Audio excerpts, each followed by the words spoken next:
to the Upcycle Canada podcast. I'm Jennifer, and together with my husband Dave, we started with an idea, worked on it as a side hustle, and grew it into our first eco-friendly store. At Upcycle Canada, we repurpose, refinish, and reuse discarded items, giving them new life. Sit in on the conversation as we continue to grow from a small side hustle into something much more. Special guests will drop by and share their journey with you as well. This is the most eco-friendly small business podcast in your favorites. This is Upcycle Canada, where yesterday's items are reborn. Let's do this. Hi, everybody. Welcome back to the Upcycle Canada podcast. So happy to have you back. We have John from Harmsen's Hockey here with us on the podcast today. John, welcome to the podcast. Thank you. Thanks for having me. Very excited to have you on. As a true Canadian, excited about hockey and excited to know that there's somebody out there repurposing sticks, repurposing hockey equipment, and giving it new life. I think we talked about in a chat earlier, if you could take hockey sticks and stick them in the ground and leave them for years and years and years, they're probably just going to stay there. They're not going to disintegrate. Right? Yeah, most likely. Like, you can go look at anyone that's got tomato plants. They probably had the same hockey stick in the ground for the last 15 years. So yeah, they're not going to break down anytime soon. These aren't wood sticks here. No. These are so you have a business you've built as a side hustle. Yes. And it's using these sticks, coming up with creative ways to repurpose them. What was the original idea, and what was your first product? The original idea is I had seen some other people kind of make similar items or other things out of hockey sticks, and me being a hockey nut, I went, well, I think I can do that, and I can probably do it better. And so my whole goal was just to make a product that somebody like myself would just love to have and show off at home. And kind of started out slower, just it's like a little hobby idea, and then turned into this business that's growing as fast as I can possibly handle right now. But it's been good. My first product was like a wood paddle grill scraper. Mm-hmm. So instead of using like the metal grill brushes, which are as you know, they could be a little bit dangerous if you let them get old and the little pieces fall off in your food. So I started using a wood one myself, and then I was like, well, I can make this like a hockey stick one. So I did that in a bottle opener. And then from there, I've moved on to full barbecue sets and snow brushes. That's great. And then on the side, I've made like garbage cans and Muskoka chairs and the backing for my dartboard and coat hooks and stuff like that just for my house. But my main products are barbecue related, and then the snow brush, because in Canada, it snows a lot. Yes. So was there a reason why you went with hockey sticks right off the bat? Just my love for hockey. I've been, since a little kid, I started playing hockey like 3 years old. And then I worked at a sports store for years before college and during college. And then, played, refereed, coached. Like, my whole life has been revolved around hockey. So the hockey sticks just seemed like a natural source of business for me. And I had a big collection of broken sticks because I always collected like unique or like pro sticks or somebody you might recognize. So I had a big collection of that, and it got to the point that I had so many. I looked at my wife, I was like, I should probably do something with these because they're filling up the basement, and there's nothing that I'm doing with them right now. So to clarify, John, did you say to her that you should do something, or did she say something to you? It got to the point. Do something. It got to the point that I said, like, I should probably do something with these. But in all honesty, I probably would have been told to do something or get rid of them otherwise. So I tried to beat her to it. You're proactive. I like that. That's very good. Exactly. Well done. Because we all know that's coming. I've had that conversation already. I have stuff that you can't see over there off camera that I haven't dealt with yet, and I'm reminded of it quite often. So yes, so that's good. That's amazing. Like the sight lines behind me right here is probably the only spot in my basement that isn't all hockey sticks right now. So that's funny. And I love that when you do those nice shots on Instagram and stuff, and everybody's like, "Oh, it looks so beautiful there. You guys are so organized." Yeah, you're like, you can't see. You have no idea. You can't see what's over there. Yeah, thank God. I'm going to show you the good stuff. Yeah. The camera lens is only this big, right? Yeah. It's smart. It's smart. Mm-hmm. So you're doing everything from your home. Yes. Okay. And in the basement, is that where your workshop is? Yeah. So I've got a workshop in the garage and a workshop in the basement because in the winter, the garage is no fun. Yeah. So I've turned my entire cold room into like a storage / work area. And then I've got everywhere else around my basement is quasi storage and workspace as well. That's great. Yeah, just try to use every inch you can. Luckily, we got a big enough house that the basement's not finished, so might as well use it. Excellent. So where are you getting your sticks from? Everywhere. Everywhere from, I try to keep them to like pro sticks. So we're talking like the OHL, East Coast Hockey League, AHL, NHL, a lot of NCAA, teams like that. So I have a few good sources that they buy a lot of stuff from teams. So I piggyback on them, and then I've got some sources myself. So it's just a way to recycle the sticks and gives the team some money back to their budget for, taking something that is no longer useful to them, but giving them a couple bucks, and that's a great thing chance to do for the stick to have another life. Is there any sticks that have come across your path and you're like, there's a story behind the stick, or it's from a certain player and you're like, I can't chop this up? No. Okay. So like if somebody sent me like a Wayne Gretzky aluminum stick, I would probably send it back to them and be like, no, I'm not doing this. But like I've done like a bunch of like Austin Matthews sticks. I've done a Connor McDavid stick, but they're broken. I have a big collection, like a personal collection of like good hockey sticks. Like I respect the product, and I don't like to cut up anything that is still useful for something else. Mm-hmm. Especially the collector world for hockey sticks is crazy right now. Yeah. But no, like if a customer brought something to me and said, hey, like somebody handed this to me after the game and I'd like you to turn it into something, I'm not going to say no. I might try to talk them out of it if it's a $3,000 hockey stick though. Yeah. It's amazing. And so, these sticks are expensive, right? So so like the sticks that I use, if you were to walk into Sport Check or Pro Hockey Life or a Source for Sports or whatever, they range from like $300 to $360 now. Wow. The pros probably pay a little bit less for them, but yeah, so that's what a high-end hockey stick costs these days, and it's astronomical, and players will go through dozens in a season. Yeah. So think about the hockey budget is these days. Oh yeah. Yeah. One thing somebody had asked us about doing, and actually that reminded me to use a hockey stick to either some kind of driftwood or some sort of piece, like a hockey stick would be perfect. And they wanted either twine or something to hang family photos down from, and to use the same. So like you wouldn't need to ruin or do anything to ruin the stick, but you could utilize it as a wall hanging for your family photos, maybe of your hockey life with your kids and all that stuff. So I think that'd be kind of a neat awards or something. Yeah. Awards or whatever. Yeah. To hang stuff right from it. So, I've seen stuff like that. I've seen people make picture frames out of the sticks. Yeah. I said like a coat hooks, like, you take like a piece of stick, you put some hooks on it. I've seen all that kind of stuff. So yeah, the opportunities are endless as long as whoever you're living with doesn't mind seeing hockey sticks all over their house. So you're saying it's okay if I start this hobby? Yeah, why not? I have the boss right here, so I got John's permission. She just said it. So, she said it was a good idea. So. Yeah, she said it was fine. Yeah, it's on the podcast. What are you going to do, right? I bet you get people coming to you offering ideas and suggestions all the time. Are you trying to limit your assortment of what you make to certain things? Yeah, since I'm essentially a one-man show with a little bit of help from friends and family here and there, like when things are really busy, I try to focus on keeping the product variety kind of low so that I maintain the quality and the professional image I'm trying to portray with the stuff. Like my whole goal is that anybody that gets it never goes, oh, like this isn't as nice as I was expecting. Okay. And it, the bigger I get and the more products I offer, then you're risking me not doing it myself anymore. And if I got to hire somebody to do it, then it kind of takes that personal touch away.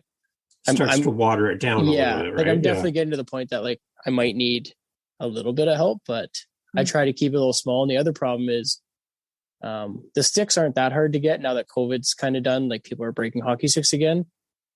But to source a new idea, like it's like a whole year process of going back and forth with design, or it's like the idea phase and the designs and the lead times.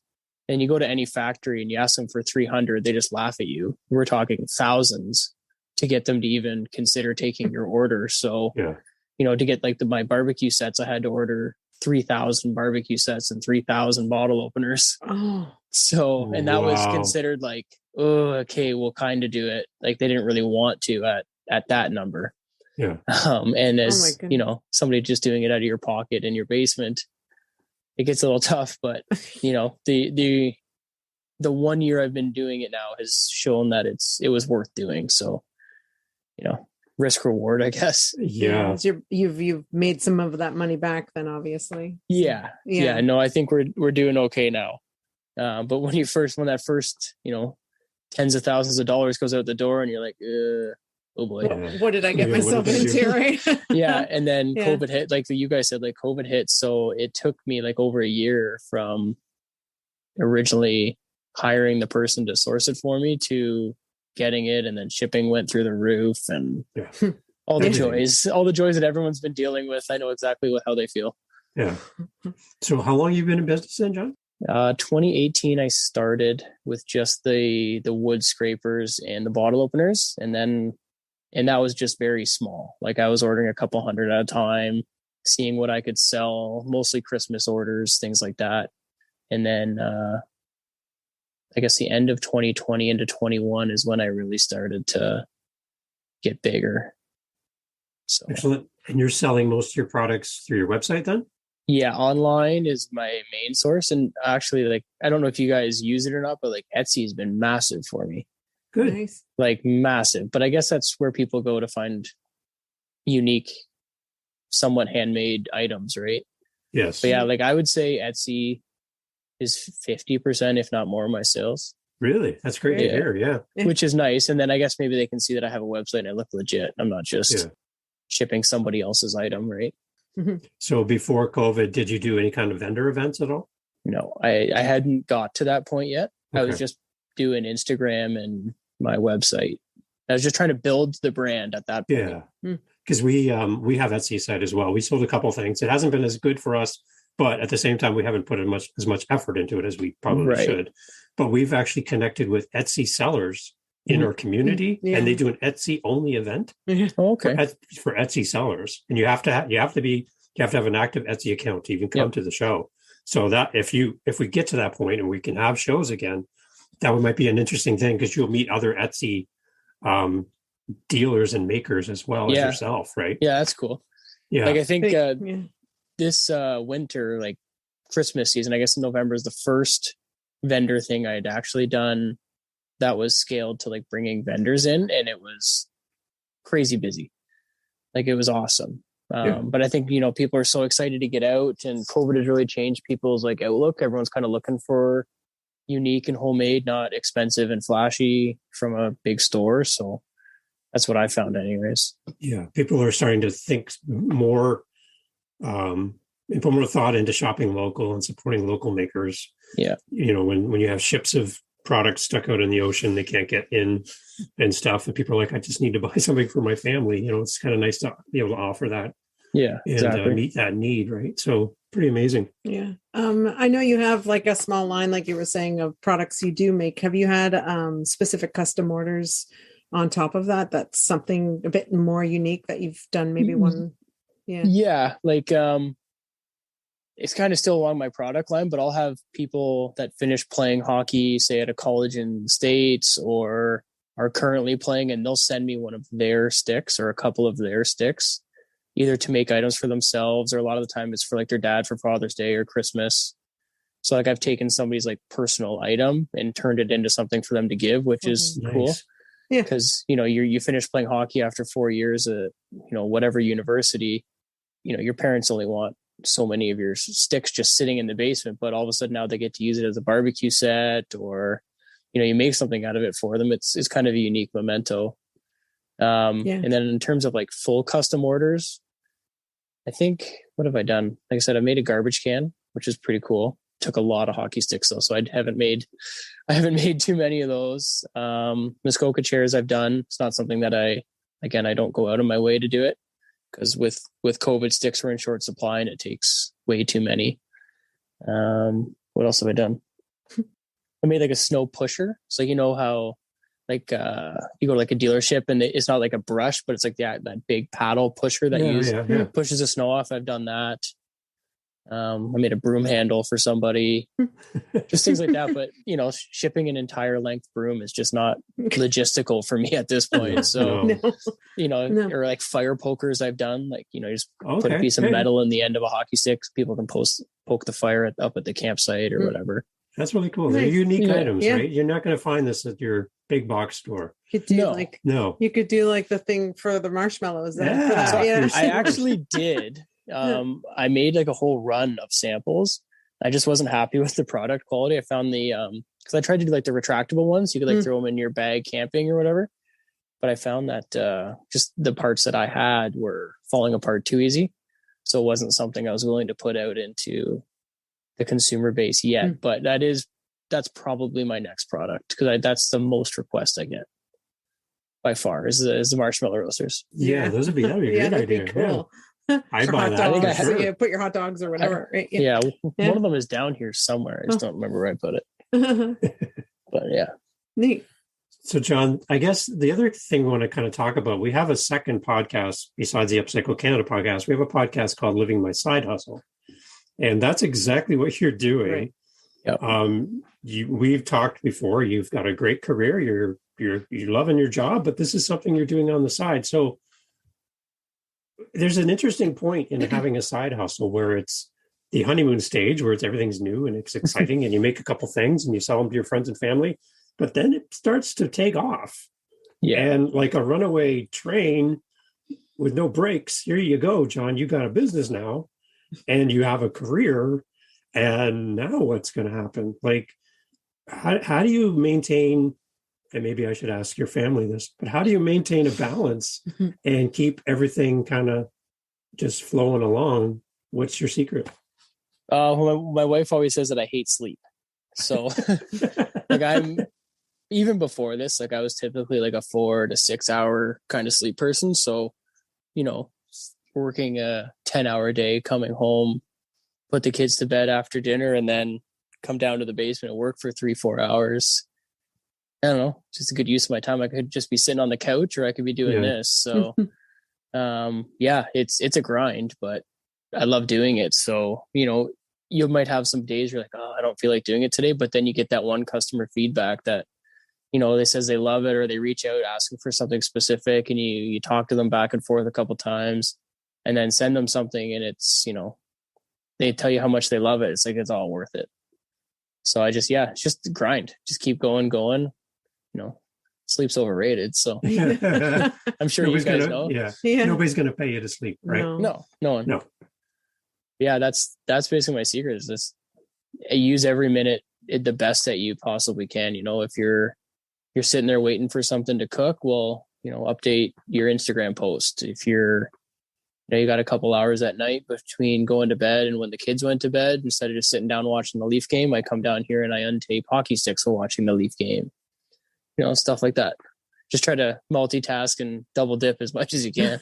So John, do you get more excited about a goal watching hockey or a broken stick during gameplay? It depends. Okay. If I was at the game and somehow could get my hands on that broken stick, I think that would definitely be it. But I always thought that'd be, if I ever got to the point of needing a commercial, it'd just like show me sitting on a couch, and then like on TV, a stick would break and just show me running through the town trying to go get it. John to the rescue. Yeah. We'll take care of that stick. Don't throw that away. Tell John. Yes, exactly. Yeah. That's amazing. That's hilarious. Yeah, because I would probably be, if I was in your shoes, I'd be watching for that broken stick. Going, come on, let's break another stick. As long as it's the other team. Like if our team, okay, that's true. If your stick breaks, we'll try to score. It's not so good. Have you met any great players or anything through your dealings with the sticks and stuff? Not so much doing this, but like just through like life. Yeah, like I've met lots of hockey players. I know, my age group is kind of the the tail end of the NHL right now. So I know some guys that have been through the pro ranks, and my dad grew up with Wayne Gretzky, so met him a couple times. That's pretty cool. Yeah. Like just, you're in the Hockey Hall of Fame at an induction and stops to talk to your dad and you're just standing there as like a 10-year-old kid. You're like, holy smokes. Oh yeah, this is Wayne Gretzky. Yeah. Nice. Yeah, like I've got a picture on my wall that like he took right off the wall at Gretzky's restaurant and like gave to me. And nice. Yeah, somewhere out there's like an old newspaper clipping of like him holding my older sister. So that's cool. Yeah, stuff like that's pretty cool. And yeah, I don't know. It's hard to think on the spot like who all you've met, but through the hockey world, I've met a lot of interesting people. That's for sure. So who's your team first of all? I got to go with the Leafs, even though they disappoint me every single year. Okay, so I have to tell you something. We have at our store, her name is Paige. Yes. Yeah. And she is a diehard Montreal fan. Okay. And so now we're going to be in big trouble with this podcast because she's going to now read us the riot act about this. So do you have any words of wisdom that we can share for Paige about her Montreal team to encourage her in her times of defeat from your perspective? Just keep your head up because the talent pool there is pretty strong. They just need a few years to develop. Okay. They got to get rid of some old contracts and they'll be fine because they got, Cole Caulfield, Suzuki. Carey Price will probably come back next year better than ever because he tends to do that. So if we're going into the NHL playoff finals and it's Montreal and Toronto, we have Paige and we have John. Where am I putting my money, John? You got to be honest with me and tell me where I'm putting my money. As of right now, I'd be putting on the Leafs because the Montreal's second last in the NHL, I think. Oh. Okay. Oh, wow. they won't be in the playoffs. So in the next couple of years, you could probably put your money on Toronto, but I try not to bet on or against Toronto because I lose either way. Okay, well, that's going to sting for Paige a little bit, but the truth does hurt sometimes. Yeah, it does. So, that's going to rip the Band-Aid off sometimes. Oh, wow, we're going to be in big trouble with Paige. Yeah.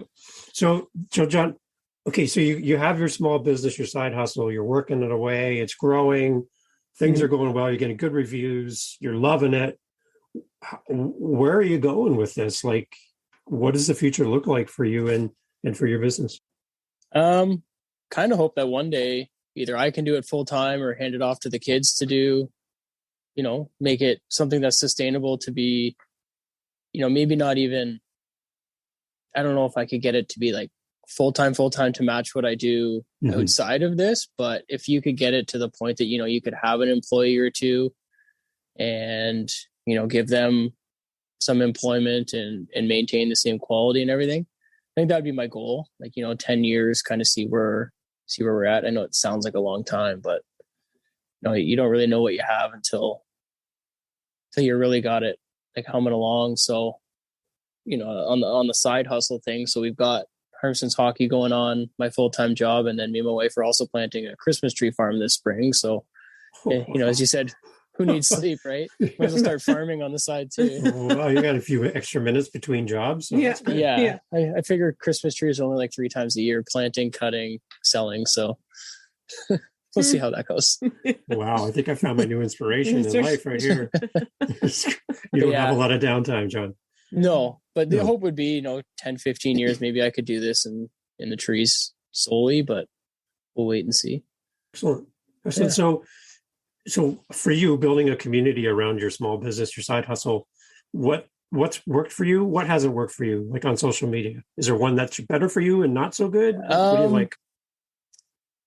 To be honest, like social media is like a love-hate relationship for me. I really don't like social media. I think there's just too much on there. Yeah. And like, I basically don't use my personal one anymore. And I try to stay away from anything political, anything like that. Yeah. I just pump out my stuff and I just try to follow anything hockey related in case there's something you want to share or that might help. I follow other creators of various things, you guys like Upcycle and just ideas like that. And so I think it's worked, but it also hasn't worked because like if you don't post for a couple of days, next thing you know, if you're one of 3,000 things that people follow, they won't see you anymore. Yeah. So like social media really, really works, or like Instagram really works if you're on top of it and have almost like a posting calendar and you're like Monday, Tuesday, Wednesday, Thursday, Friday, Saturday, Sunday. Yeah. But if you miss a couple of days in a row, you go back to square one and the algorithm basically forgets about you until you build yourself back up again. So I find it's really tough because I don't like flooding people. I'm not that kind of in your face person. Like even people, when they ask like, oh, hey, do you have something? It's like, yeah, I do. I don't like to go bug them to get them to make sure they buy it. Like, hey, come to me if you want it. Like, I'm not going to chase. I don't try to chase people. And as you know, I don't really have time to chase people anyways, No. So I'd say social media is like the biggest hasn't worked at the same time. Like I said, when it's going well, it works really well. And then all of a sudden, you know, if you're not doing it for a couple of days and you post something that you think is great and you get, 30 likes and you're like, oh, I guess I missed the time zone on that one or then, or whatever. So it's a tough battle, but you can't be a small business without it anymore. So yeah, social media almost feels like a second job, a second side hustle, right?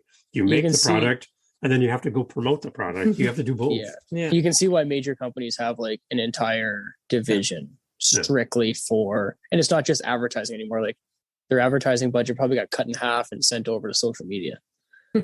Like it's, and I would say like the other thing is that hasn't worked well is trying to develop a product too fast. Like I said, like the marshmallow / hot dog roasters.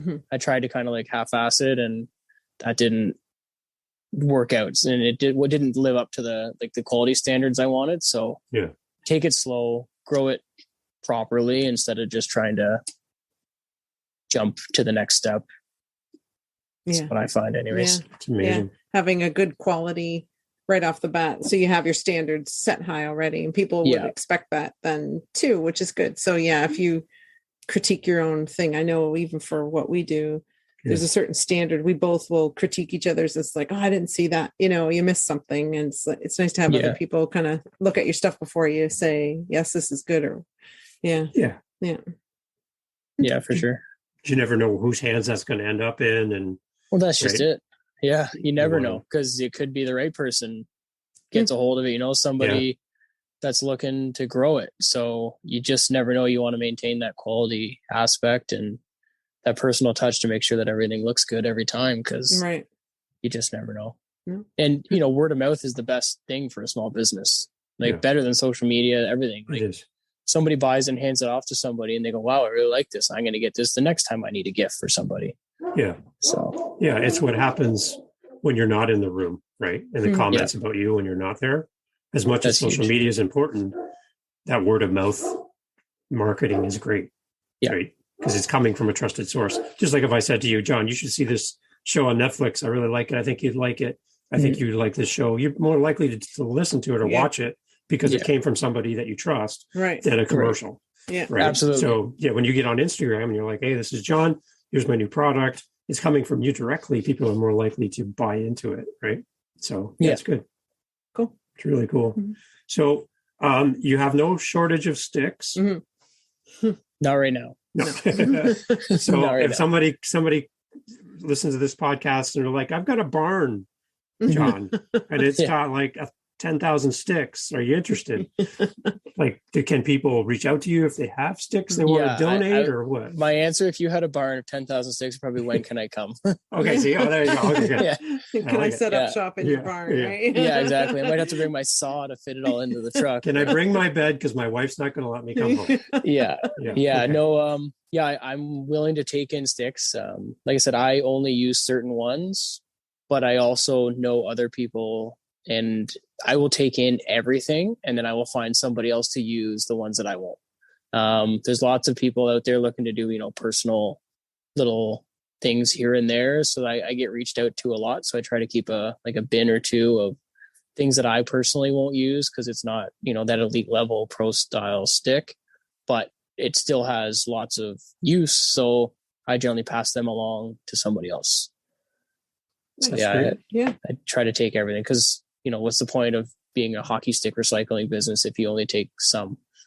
True. So now you're not recycling. You're just being selective. So John, you're borderline getting into a problem there when you say you'll take them all, right? Yeah, that's fine. Just so you know. Yeah. We had a guy post an ad we posted an ad saying we wanted some hockey sticks because we made like a little 6-pack holder with an opener, and then the handle was a hockey stick, right? So I just needed a few. So I posted on an online site like a Kijiji. The guy says, yeah, I got some sticks. So I show up with my van. 250 sticks later, I don't know if this guy had a hoarding problem, but my van was full of these sticks. I still have them. I'm picking away at them here and there, but oh my gosh, That's awesome. You don't expect it, right? So we just never know when this podcast comes out who might hear this and maybe going to your website and saying, hey, John, question. So that's always good. Yeah, no, for sure. I actually, like I said, did that Christmas market. And some people ask me, they're like, oh, do you take sticks? Do you take sticks? It's like, yeah, like whatever you got. And to be honest, like I'm good with the people. Like if they bring me stuff and it's actually has value, like I will buy it from them. I don't just take it. Like, so if they brought me stuff and they had some items I was interested in it, like I have no problem giving them some cash for it. Cause again, I'm making money on it. So I don't want to just hose somebody because they didn't know what they had. Like it's not, I don't know. That's just not good. That shows business, integrity. Not good business or karma to me. Like I'd rather be like, hey, most of the stuff I'm just going to move on to somebody else. But these 3 right here, I'll give you like $40 for those 3 kind of thing because I'm going to use them or whatever. Nice. And that's kind of shock and awe for some people who have no idea what they have. Right. Yeah, you get a lot of that on like Facebook Marketplace and Kijiji. I just kind of scour on there because people have old stuff sitting on there all the time, right? Yeah. Well, that's great. So, John, before we close off, any tips for somebody starting a side hustle? Just if it's something that you love and something that you think can work, don't really let other people tell you it can't. Give it a go, because and start it as soon as you can. Because my dad told me a good quote one time. He said, "If you wait for the right time, you'll never do it." So, if it's something that you think you can do and just try. Like, why not?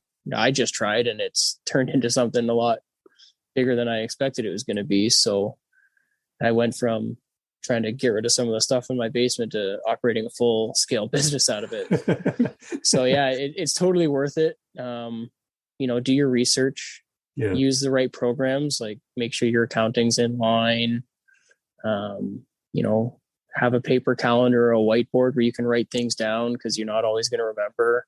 Yeah. Just little things, but do your research. Make sure you got the right programs in place because you don't want to try to catch up later when you've already created a world that you're so used to using. And then, tax time comes around and you're going, how do I calculate all this on Excel? Yeah. Exactly. So I don't know. I like to do it right. I like to make sure I'm, like I said, did the research.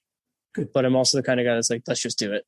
Yeah. I'm kind of impulsive that way. So, just give it a go. That's good. And for those days when a global pandemic comes in and knocks you off your pedestal, any suggestions on just how to deal with the bumps in small business? Yeah, you're going to have them no matter what, whether it's a pandemic, whether it's, anything could happen. All of a sudden there could be a stick shortage. Somebody else could pop up doing what I'm doing and pay more for the hockey sticks. The next, I don't have any, right? So you just got to keep your head up, keep grinding. And, there's some things that you can't control. So don't sweat it, focus on the things you can control. And if it's something that you can't, try to let it go. Cause if you try to control everything, it's just going to eat you up. Yeah. Amazing. Okay. So John, how can people connect with you? What's the best way to get in touch with John? So my website is harmsenshockey.ca. So www.harmsenshockey.ca, or we're on Facebook and Instagram at Harmsen's Hockey. Beautiful. Nice. Awesome. Thank you so much for your time, John. I know you've had a long day already. I don't know if you had supper yet. I did. Yeah. I jumped in for food. I got, and now I'll probably be up till 1 or 2 getting ready for this trade show because I got my flight on Thursday, but I got to go to work tomorrow. So we need to back out of this podcast and get you to work. So you can maybe get an hour's sleep tonight. This is a break. Yeah. This is okay. Does the boss know you're on break right now? Yeah, she's at work right now. Oh, okay, she works. Okay. She's a nurse, so she's working nights tonight. Oh, there you go. Yeah, that's great. John, thank you so much for your time. Yeah. And we're following your stuff with great interest. We're big fans. We Thank need you. to get some of your stuff in our home, so we're going to be reaching out. Okay. Very cool. Sounds good. So, Maybe get it in the thanks, John. store. Excellent. Yeah, we'd love to have your stuff in our store. That'd be a great thing to have. Definitely. Perfect. Okay. Thanks, John. Thank you. Have a good evening. You too. This has been the Upcycle Canada podcast. Thanks for listening today. We appreciate your feedback and would love to connect with you. Email your questions, comments, or suggestions to upcyclecanadapodcast@gmail.com. To find out more about our business and access links to all our social media sites, podcast notes, and more, please visit upcyclecanada.ca. A review of this episode on the podcast app of your choice is always appreciated. Please help us build this community by sharing our podcast with your family and friends. Our thanks to Jacob Moon for the instrumental backing track used in this podcast. Please visit jacobmoon.com for more on this talented Canadian artist. Join us again for more great topics, ideas, and practical steps to help you in your daily life. Thank you for listening. Let's keep this conversation going.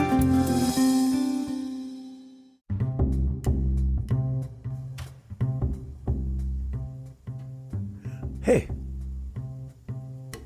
this is Dave. You're like, what's this music? I thought the podcast was over. Well, it is. This is actually an ad. Oh, you're like an ad. But this is different. This is for another podcast called, ready? Dad Space. Dad Space is a podcast created for dads by dads. Head over to dadspace.ca for all the information. And we would love, if you know a dad, if you are a dad, if you've ever had a dad, if you know a new dad, a current dad, a empty nest dad, we have a podcast just for dads. And I'd love to share it with you and to share it with a special dad in your life. Dadspace.ca. Thank you for listening to the podcast you've already been listening to. But if you want a little bit more podcasting greatness, check out dadspace.ca, dadspace.ca, for all the goodness for your favorite dad. Aw, it's like a Father's Day present every day. We'll see you over at dadspace.ca. Thanks for listening to all of our podcasts, and we'll talk soon. This is Dave, and I'll meet you at dadspace.ca. Cheers. And now we dance.